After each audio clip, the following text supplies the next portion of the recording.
Hello दोस्तों, examination classes में आपका स्वागत है। आज मैं आप लोगों के लिए दोस्तों Allahabad university non teaching recruitment जो कल से पेपर शुरू है दोस्तों, उसका जीके का पोर्शन लेके उपस्थित हुआ। हाँ दोस्तों, आप जानते हैं कि जीके 70% पोर्शन कवर करता है और हिंदी जिसमें 15 और इंग्लिश दोस्तों 15। टोटल दोस्तों 100 क्वेश्चन का होना, हर एक क्वेश्चन 2 नंबर का होगा और 200 मार्क्स का पेपर होगा। हाँ दोस्तों, ये ध्यान रखिएगा 1/4 की निगेटिव मार्किंग का प्रावधान किया गया। आइए दोस्तों पहला क्वेश्चन देखते हैं। 1949 में माओ के नेतृत्व में डैश क्रांति के बाद चीनी जनवादी गणराज्य की स्थापना हुई थी। समाजवादी, लोकतंत्रवादी, फासीवादी कि साम्यवादी। दोस्तों इसका डी ऑप्शन बिल्कुल करेक्ट है, साम्यवादी की स्थापना। देखिए, माओ द्वारा एक लंबे गोरिल्ला संघर्ष में चांग काई शेक के परास्त किया गया था। किसको परास्त किया गया था दोस्तों? चांग काई शेक। लिख लीजिए आप, चांग काई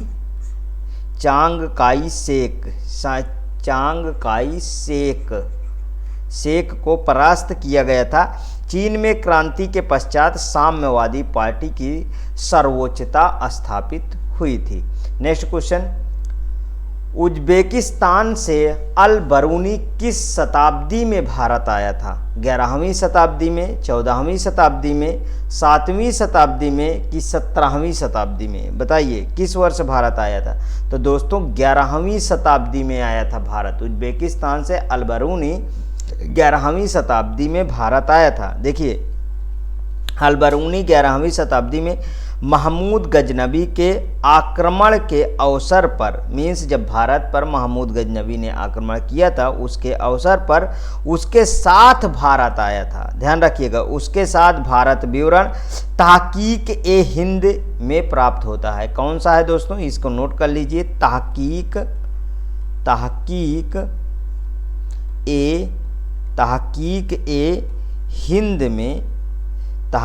ए हिंद में ये चीज़ मिलता है दोस्तों। यहीं से इसी किताब में दोस्तों ये सब चीज़ें आपको मिल जाएगा। आप भी इसको ध्यान से देख सकते हैं। नेक्स्ट क्वेश्चन, भगवान राम पर केंद्रित भक्ति आंदोलन के अग्रदूत कौन थे? नामदेव थे, रामानंद थे, जयदेव थे कि विवेकानंद थे? बताइए। 48 का दोस्तों बी ऑप्शन बिल्कुल करेक्ट है, रामानंद थे। भगवान राम पर केंद्रित भक्ति आंदोलन के अग्रदूत जो है वो रामानंद थे। इन्होंने मर्यादा पुरुषोत्तम श्री राम व सीता की आराधना का समाज के समक्ष रखा है दोस्तों। इनका जन्म कब हुआ था? 1299 ईस्वी को प्रयाग में हुआ था। यही प्रयाग दोस्तों जो इलाहाबाद है, ठीक है, ध्यान रखिएगा। तथा इनकी शिक्षा बनारस में हुई थी। इनके प्रमुख शिष्य कौन थे? कबीर के ही गुरु थे दोस्तों रामानंद। ध्यान रखिएगा, कबीर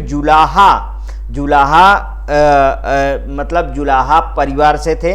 और दोस्तों रैदास हरिजन और धन्ना जाट, सेना नाई, अपीपा राजदूत व सघना कसाई और 2 स्त्रियां पद्मावती व सुरसरी थीं। ये थी दोस्तों इनके शिष्या।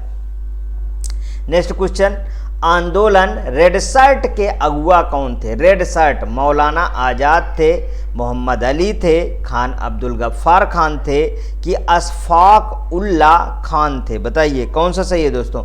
तो खान अब्दुल गफ्फार खान थे दोस्तों। खान अब्दुल गफ्फार खान को सीमांत गांधी भी कहा जाता है। सीमांत गांधी भी इन्हें कहा जाता है। इन्होंने सविनय अवज्ञा आंदोलन के समय उत्तर पश्चिमी सीमा प्रांत में खुदाई खिदमतदार, लिख लीजिए यहाँ पे, खुदाई ये दा है दोस्तों, खुदाई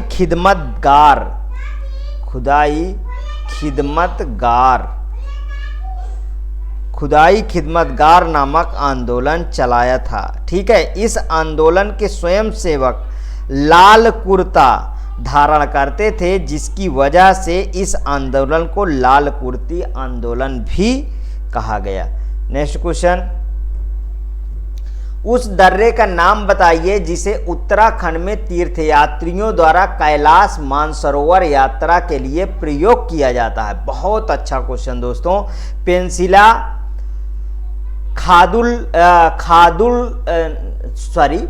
खादुगला की बनिहाल दर्रा की लिपुलेख, बताइए कौन सा वो दर्रा है दोस्तों? वो दोस्तों दर्रा है लिपुलेख दर्रा। लिपुलेख दर्रा भारत में हिमाचल प्रदेश, कहां पे है दोस्तों? हिमाचल प्रदेश। हिमाचल प्रदेश, हिमाचल प्रदेश, हिमाचल प्रदेश मतलब हिमालय पर्वत श्रेणी का एक प्रमुख दर्रा है। लिपुलेख दर्रा भारत के उत्तराखंड, दोस्तों हिमाचल प्रदेश मेरा ऑप्शन यहाँ पे गलत हुआ। उत्तराखंड आप नोट कर लीजिए, उत्तराखंड, उत्तराखंड, ठीक है। उत्तराखंड, उत्तराखंड राज्य के कुमायूं क्षेत्र को तिब्बत के तकलाकोट शहर से जोड़ता है। कैलाश पर्वत मानसरोवर झील की यात्रा करने वाले तीर्थयात्री अपनी यात्रा के लिए लिपुलेख दर्रे का मार्ग को प्रयोग करते हैं। ठीक है दोस्तों।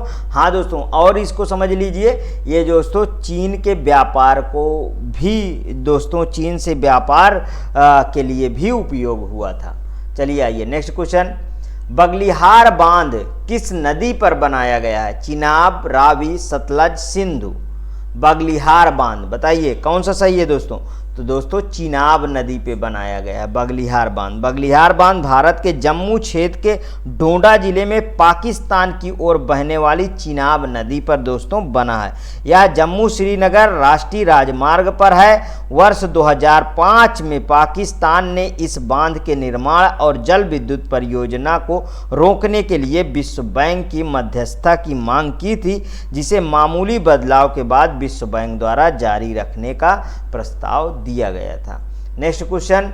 जब मतदान के अधिकार की पात्रता आयु 21 वर्ष से घटाकर 28 वर्ष की गई थी, तब भारत के राष्ट्रपति कौन थे? बताइए। ज्ञानजैल सिंह थे, आर वेंकटरमण थे, कि के.आर. नारायणन थे, कि शंकर दयाल शर्मा थे? बहुत अच्छा क्वेश्चन दोस्तों, आर वेंकटरमण थे, बिल्कुल रट लीजिए।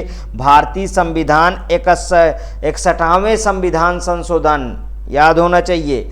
61वें संविधान संशोधन अधिनियम कब? 1989 के तहत लोकसभा एवं विधानसभा चुनाव में मतदान की उम्र 21 वर्ष से घटाकर 18 वर्ष कर दी थी। ठीक है, 21 वर्ष से घटाकर 18 वर्ष कर दी गई थी। Next question. भारतीय संविधान में एमएलए का पूरा रूप क्या है?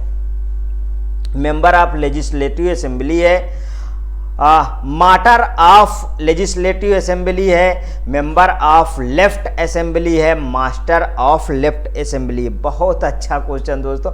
एमएलए तो सभी लोग कहते रहते हैं एमएलए, लेकिन इसका फुल फॉर्म भी तो आना चाहिए। मेंबर ऑफ लेजिस्लेटिव असेंबली है, ध्यान रखिएगा। इसका जो है पूरा नाम है मेंबर ऑफ लेजिस्लेटिव असेंबली। चलिए नेक्स्ट क्वेश्चन।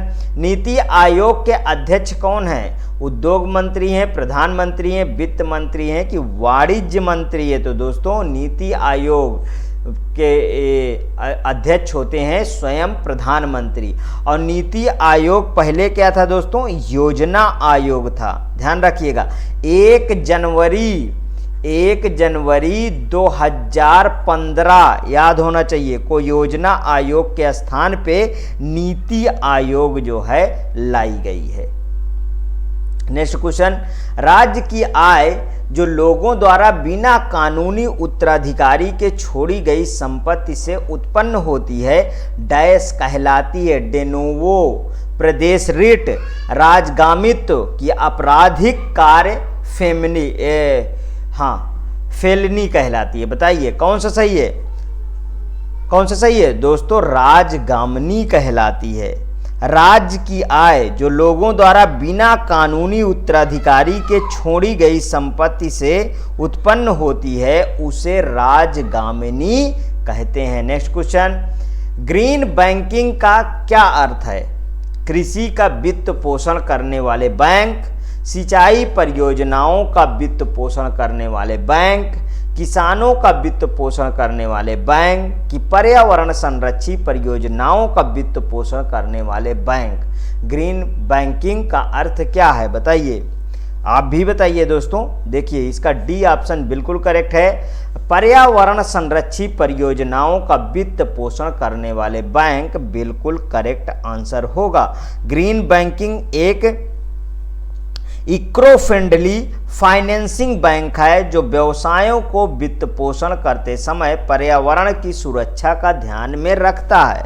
ठीक, व्यवसाय से अस्थायी सकारात्मक प्रभाव प्राप्त करने के लिए हरित बैंकिंग आवश्यक होता है। नेक्स्ट, पहली बंगाली महिला लेखिका आशापूर्णा देवी ने किस वर्ष ज्ञानपीठ पुरस्कार जीता? 1973 में, 1975 में, 1976 में कि 1974 में? बहुत अच्छा क्वेश्चन दोस्तों, तो इसका सी ऑप्शन बिल्कुल करेक्ट है। 1976 में बंगाली उपन्यासकार आशापूर्णा देवी ज्ञानपीठ पुरस्कार प्राप्त करने वाली महिला बनी। उन्होंने वर्ष 1964 में प्रकाशित अपने उपन्यास प्रथम प्रतिश्रुति के लिए यह पुरस्कार जीता है। कब प्रकाशित हुआ था दोस्तों? 1964 में, याद कर लीजिए। ये इसी उपन्यास को प्रथम प्रतिश्रुति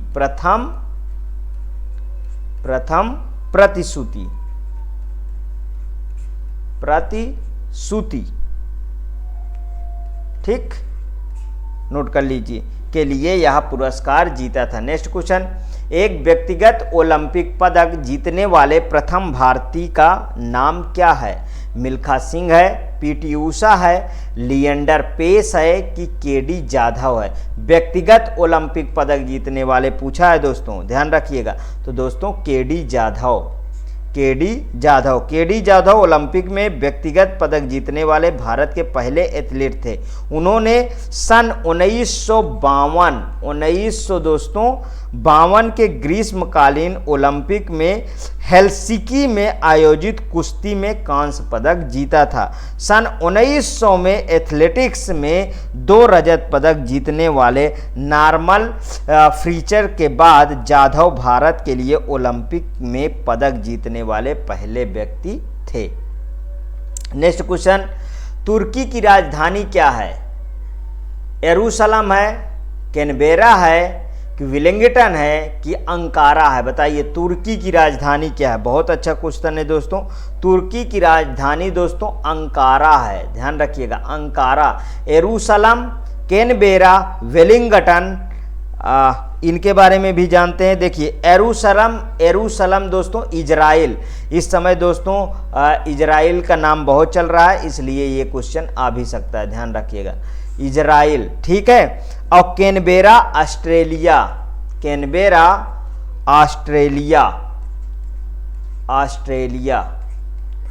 कैनबेरा क्या है दोस्त, कहाँ की राजधानी है? ऑस्ट्रेलिया की। ठीक है, वेलिंगटन न्यूजीलैंड।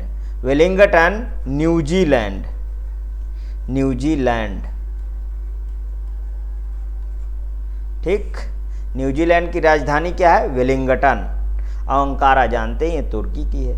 नेक्स्ट, 1800 ईस्वी में विद्युत का एक विश्वसनीय स्रोत प्रदान करने वाले कुछ पहले उपकरणों में से एक पावर बैटरी का आविष्कार किसने किया था? माइकल फैराडे ने, लुइगी गलवानी ने कि एलेक्सेंड्रो वोल्टा ने कि हेनरी बेकुरल ने? बताइए कौन किया था दोस्तों? बहुत अच्छा क्वेश्चन है। तो दोस्तों सी ऑप्शन बिल्कुल करेक्ट है, एलेक्सेंड्रो वोल्टा ने किया था। देखिए 1800 ईस्वी में विद्युत का एक विश्वसनीय स्रोत प्रदान करने वाले कुछ पहले उपकरणों में से एक पावर बैटरी का आविष्कार एलेक्सेंड्रो वोल्टा ने किया था। नेक्स्ट क्वेश्चन, अब दोस्तों करंट के क्वेश्चन आएंगे यहां से। 20 फरवरी 2023 को घोषित किए गए दादा साहेब फाल्के अंतर्राष्ट्रीय फिल्म महोत्सव पुरस्कारों में किस फिल्म ने सर्वश्रेष्ठ फिल्म का पुरस्कार जीता है? ब्रह्मास्त्र, द कश्मीर फाइल्स, RRR, कठपुतली। बताइए कौन सा क्वेश्चन सही है दोस्तों? तो the Kashmir files, the Kashmir files. 20 फरवरी 2023 को दादा साहब अंतर्राष्ट्रीय फिल्म महोत्सव पुरस्कारों की घोषणा की गई, जिसमें सर्वश्रेष्ठ फिल्म का पुरस्कार द कश्मीर फाइल्स को दिया गया है तथा international film of the year का अवार्ड SS राजमौली की RRR को दिया गया है। ध्यान रखिएगा, RRR को दिया गया है।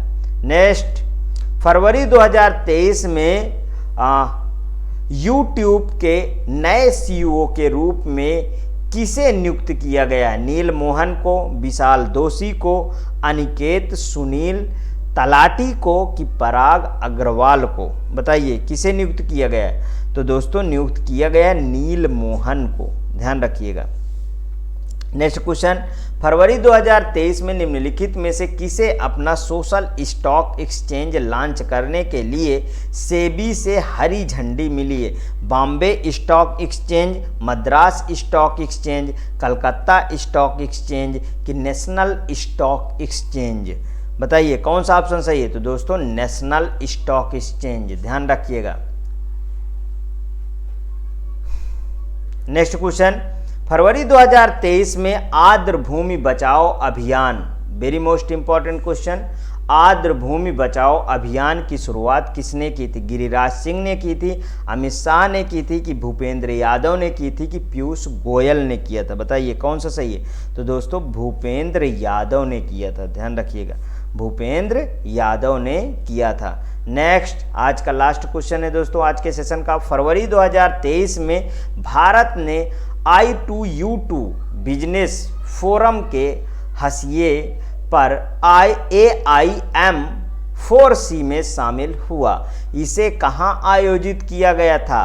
तेल अवीव में, नई दिल्ली में, आबू धाबी में कि दुबई में? बताइए कौन सा सही है? तो दोस्तों आबू धाबी याद कर लीजिए बिल्कुल से।